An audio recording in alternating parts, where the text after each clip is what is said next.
Hello students, AS level chemistry chapter is chemical bonding, lecture number 10।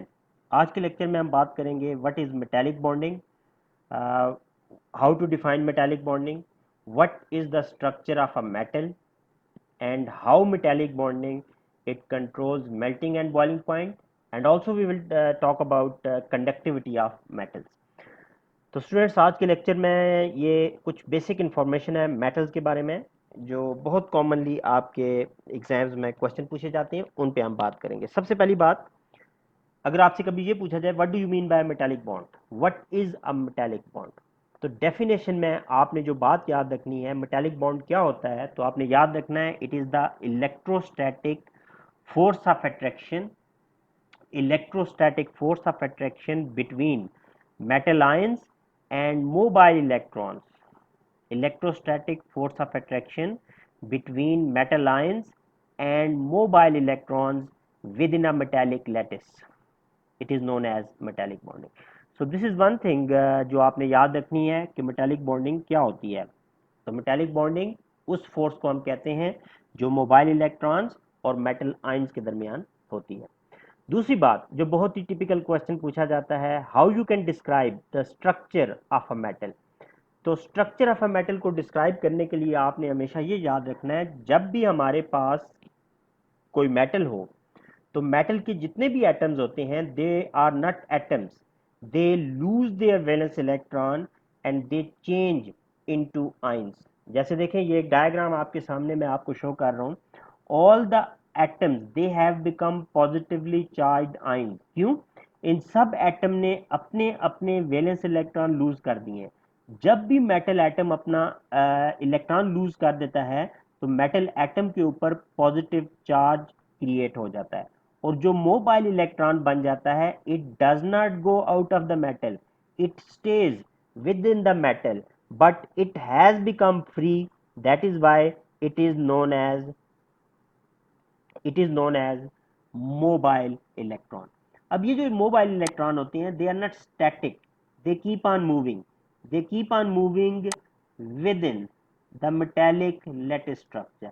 So what happens, electron पे charge होता है negative, वो जो negative charge होता है that negative charge it is scattered, it is spread throughout the metallic lattice. ये देखें, ये जो नेगेटिव चार्ज है रेड कलर से मैं शो कर रहा हूँ, ये नेगेटिव चार्ज इलेक्ट्रॉन का मेटेलिक लैटिस में स्प्रेड हो जाता है, and this negative charge it represents a sea of mobile electrons.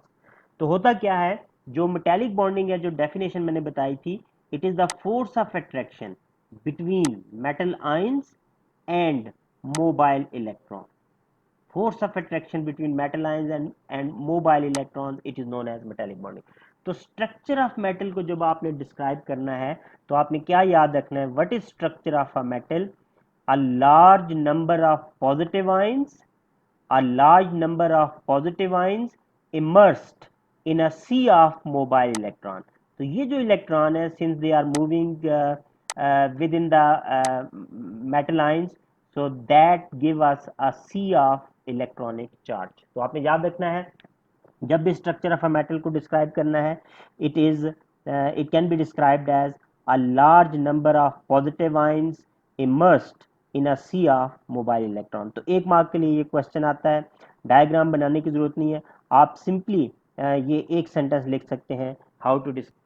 Metallic bond पे डिपेंड करते हुए एक और बहुत कॉमन क्वेश्चन जो पूछा जाता है आपके एग्जाम में, it is about the melting and boiling point of metals.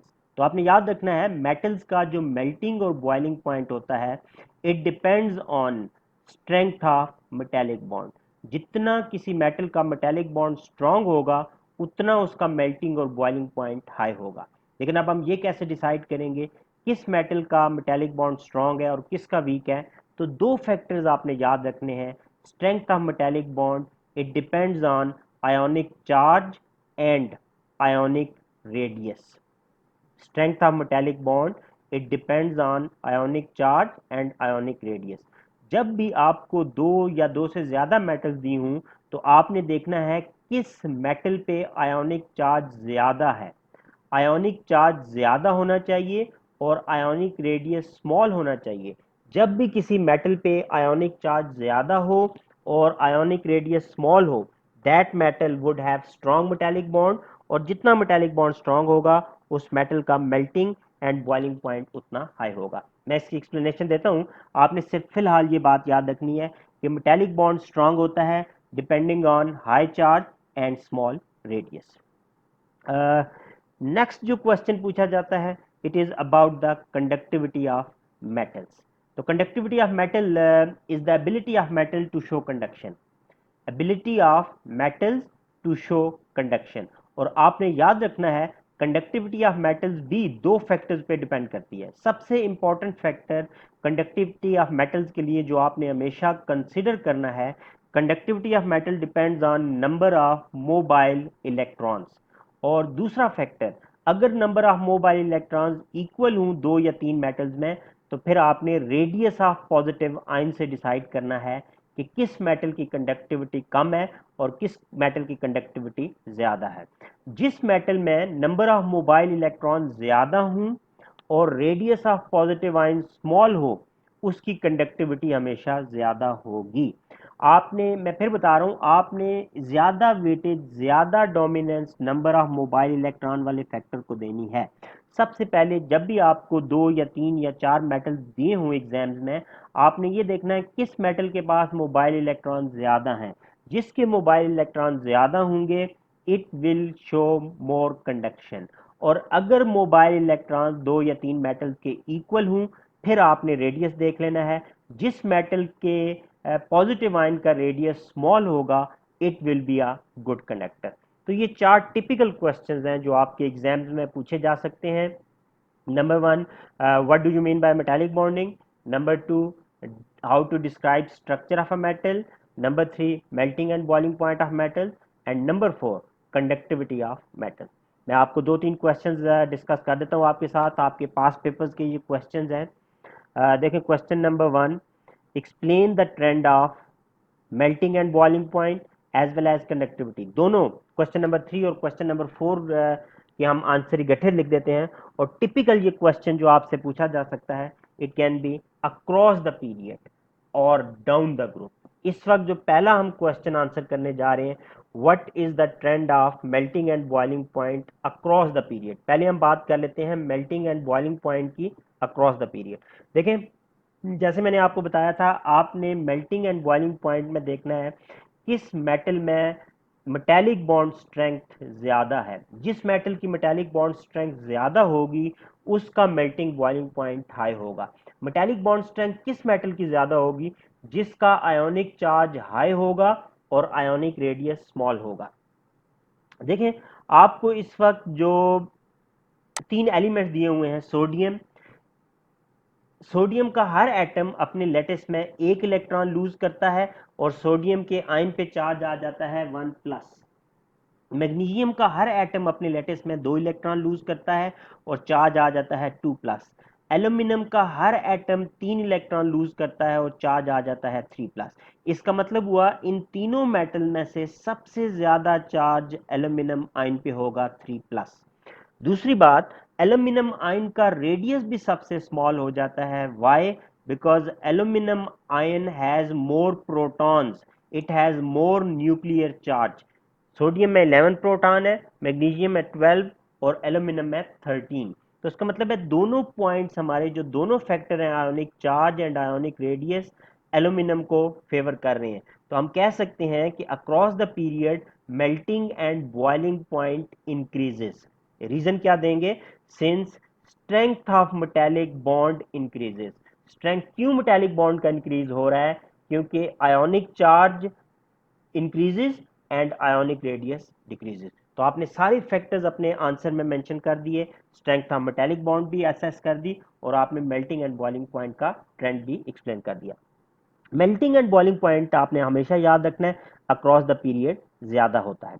अब बात कर लेते हैं कंडक्टिविटी। मैंने आपको बताया था कंडक्टिविटी में जो मोर इंपॉर्टेंट फैक्टर है वो नंबर ऑफ मोबाइल इलेक्ट्रॉन है। सोडियम एक एटम एक इलेक्ट्रॉन लूज करता है, मैग्नीशियम एक एटम दो इलेक्ट्रॉन लूज करता है, एल्यूमिनियम का एक एटम 3 इलेक्ट्रॉन लूज करता है। तो इसका मतलब क्या हुआ, सबसे ज्यादा मोबाइल इलेक्ट्रॉन किस मेटेलिक लैटिस में होंगे, एल्यूमिनियम। तो हम कह सकते हैं across the period conductivity increases, why, because number of mobile electron increases. तो आपने याद रखना है जितने मोबाइल इलेक्ट्रॉन ज्यादा होंगे उतनी कंडक्टिविटी ज्यादा होगी। नेक्स्ट क्वेश्चन मैं आपको दे रहा हूं, आप वीडियो पॉज करके उसका आंसर लिखें। क्वेश्चन यही है, explain the trend of melting and boiling point and conductivity down the group. Group आपको मैं ग्रुप नंबर 1 के एलिमेंट्स दे रहा हूं, क्वेश्चन का आंसर लिखें, फिर मैं आपको आंसर बताता हूं, आप चेक कर लें। ओके स्टूडेंट्स, अगर आपने आंसर लिख लिया, देखें इस केस में अगर आप देखें जो एलिमेंट्स आपको गिवन है, लिथियम, सोडियम, पोटेशियम। लिथियम एक एटम एक इलेक्ट्रॉन लूज करता है, सोडियम एक एटम एक इलेक्ट्रॉन लूज करता है, पोटेशियम का भी एक एटम एक इलेक्ट्रॉन लूज करता है। इसका मतलब क्या हुआ कि इन तीनों मेटल्स पे आयोनिक चार्ज इक्वल है, तो आयोनिक चार्ज को आप इग्नोर कर दें। अब बात आ जाती है रेडियस की। रेडियस लिथियम का एटॉमिक नंबर 3 है, सोडियम का 11 है, पोटेशियम का 19 है। इसका मतलब हुआ सबसे स्मॉल रेडियस लिथियम का है। तो रेडियस स्मॉल होना चाहिए, चार्ज हाई होना चाहिए, मेटेलिक बॉन्ड स्ट्रेंथ ज्यादा हो जाती है। इस वक्त आयोनिक चार्ज को हम इग्नोर कर रहे हैं, आयोनिक रेडियस सबसे छोटा लिथियम का है। तो हम क्या कह सकते हैं, down the group melting and boiling point decreases. Melting और बॉइलिंग पॉइंट कम हो रहा है। मेल्टिंग एंड बॉइलिंग पॉइंट क्यों कम हो रहा है, मेल्टिंग एंड बॉइलिंग पॉइंट इसलिए कम हो रहा है because strength of metallic bond decreases. सबसे स्ट्रॉन्ग बॉन्ड लिथियम का है, reason since it has small ionic radius. आपने आयोनिक चार्ज को यहाँ पे मेंशन नहीं करना आंसर में, क्योंकि आयोनिक चार्ज सब मेटल्स का एक ग्रुप में सेम होता है। दूसरी बात, अगर हम कंडक्टिविटी की तरफ देखें तो यहाँ पे आप कंडक्टिविटी में फर्स्ट फैक्टर को इग्नोर करेंगे। इसलिए इग्नोर करेंगे कि लिथियम हो, सोडियम हो, पोटेशियम हो, तीनों एक ही ग्रुप से बिलोंग करते हैं, तो तीनों के एटम एक एक इलेक्ट्रॉन लूज करते हैं, तो इन सब में number of mobile electron same है। तो हमारा डिसाइडिंग फैक्टर क्या होगा, रेडियस ऑफ पॉजिटिव आयन। जिस आयन का रेडियस स्मॉल होगा it would be a good conductor. Reason क्या होती है, जितना आयन का रेडियस स्मॉल होता है resistance to the flow of charge कम होती है, और जितना radius of positive ion large होता है resistance to the flow of charge ज्यादा होती है। तो हम कह सकते हैं कि यहाँ पे सबसे ज्यादा कंडक्शन लिथियम की होगी। रीजन में आपने क्या लिखना है, आप बल्कि ट्रेंड लिखना है, तो आप लिख सकते हैं conductivity decreases down the group, reason since radius of positive ion increases.